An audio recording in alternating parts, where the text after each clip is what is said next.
Udah 3.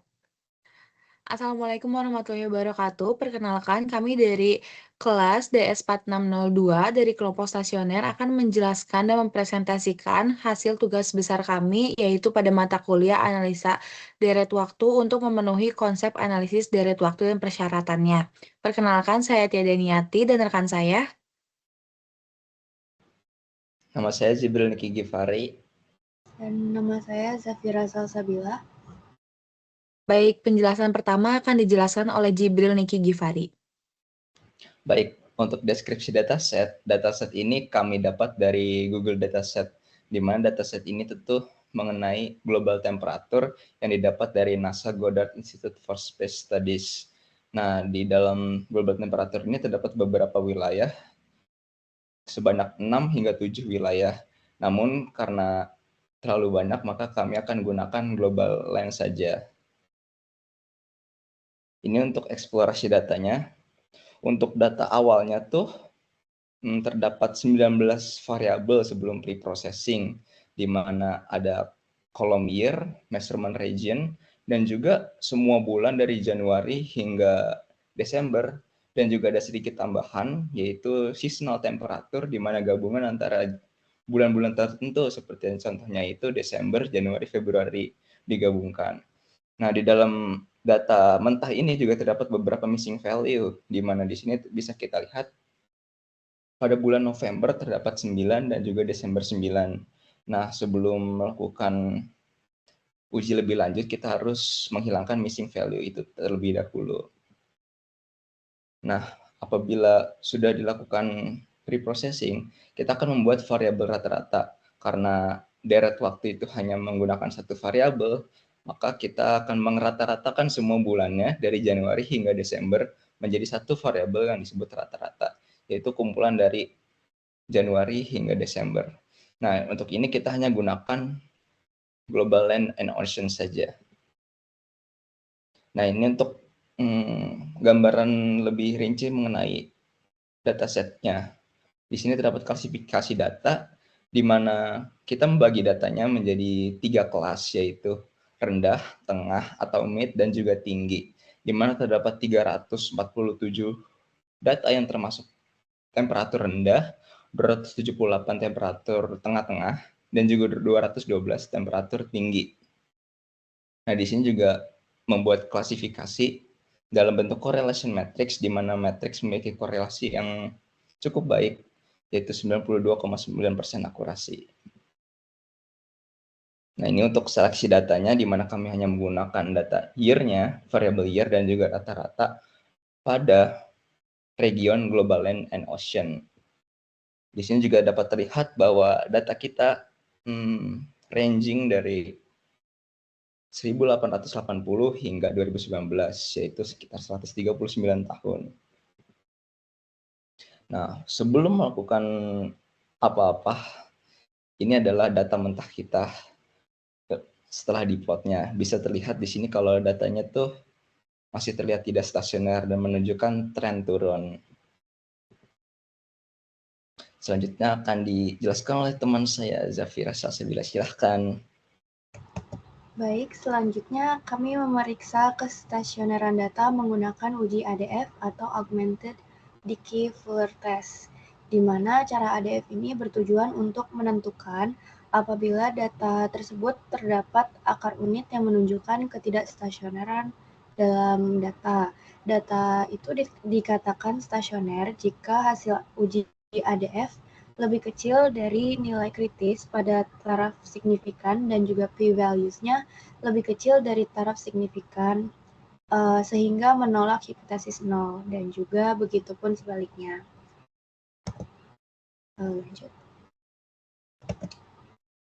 Dari hasil uji ADF pada data ini menunjukkan bahwa p-value-nya lebih besar dari 0,05 dan nilai ADF lebih besar dari nilai kritis pada tarif signifikan 1% dan juga 5%, sehingga tidak dapat menolak atau menerima H0.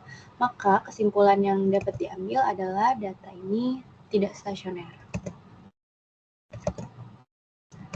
Lalu kami melakukan differencing di mana metode ini adalah yang dapat membuat data stasioner dengan mengurangi tren atau pola musiman. Differencing ini dilakukan dengan menghitung selisih antara nilai data yang saat ini dengan nilai satu data sebelumnya. Pada differencing order pertama, caranya adalah menghitung perubahan nilai antar periode yang berturut-turut.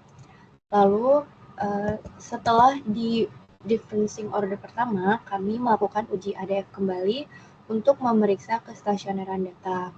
Dan pada hasil uji ADF yang setelah dilakukan differencing order pertama, dinyatakan bahwa data sudah stasioner karena memiliki nilai ADF yang lebih kecil dari nilai kritis pada semua tarif signifikan dan juga p-values-nya lebih kecil dari taraf signifikan yang ditentukan sehingga menolak hipotesis 0 atau H0.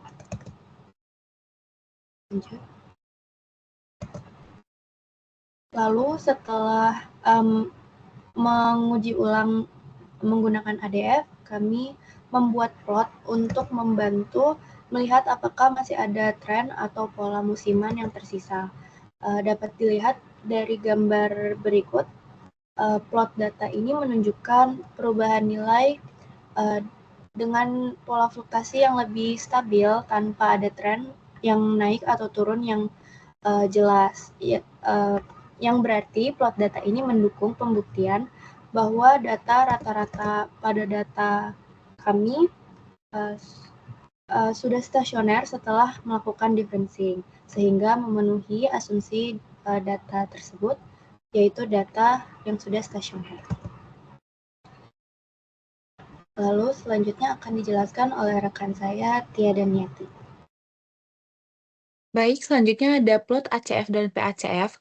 Plot ini merupakan representasi visual dari korelasi antara variabel dan lag-nya itu sendiri yang bertujuan untuk melihat hubungan dari berbagai lag, baik secara langsung maupun tidak langsung.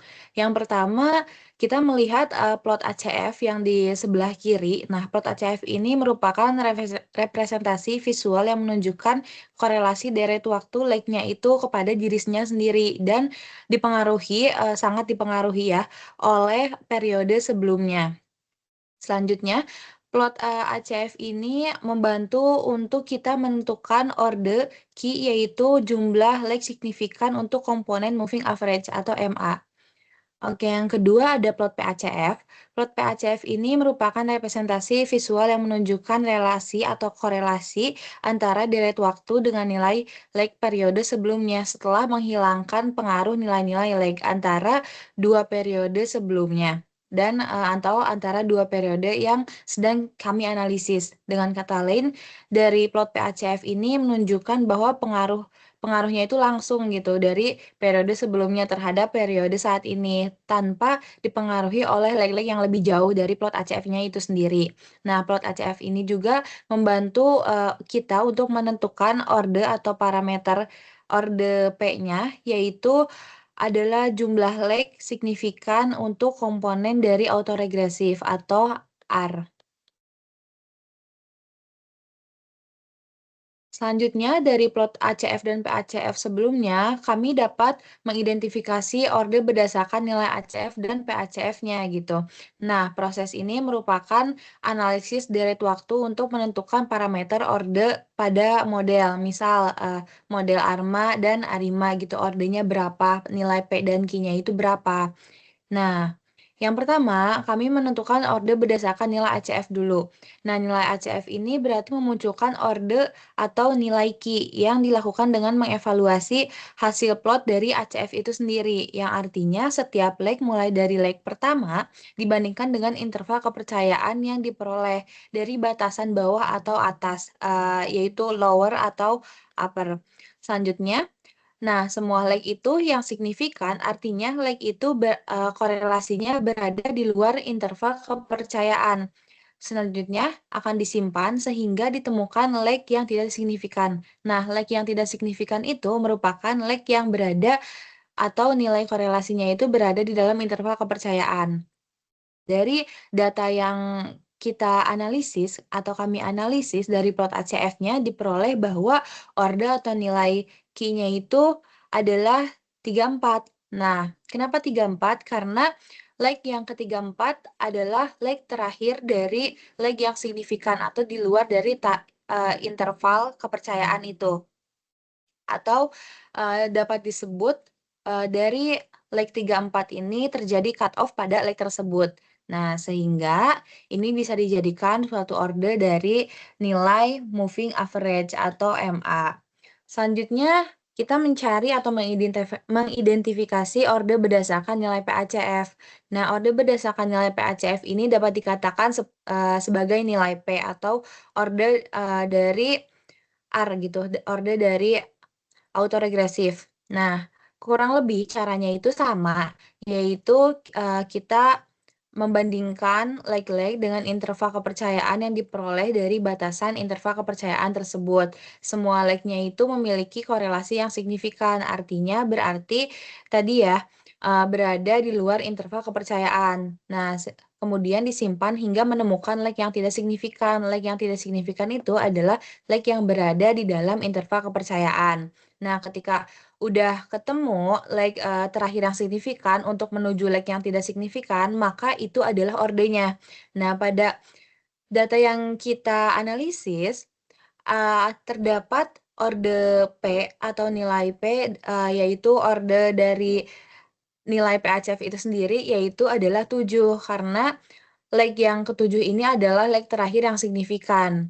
Nah, hal ini menunjukkan bahwa leg yang signifikan ini untuk komponen R atau autoregresif tadi, berhenti setelah leg ke-7, atau terjadi cut off pada leg tersebut. Dari kedua orde atau identifikasi orde nilai ACF dan PACF ini menunjukkan atau mengidentifikasikan bahwa data ini memiliki karakteristik yang stasioner setelah dilakukan proses differencing pada orde pertama tadi, sehingga memunculkan orde P dan Q untuk yang dapat digunakan pada model ARMA dan ARIMA.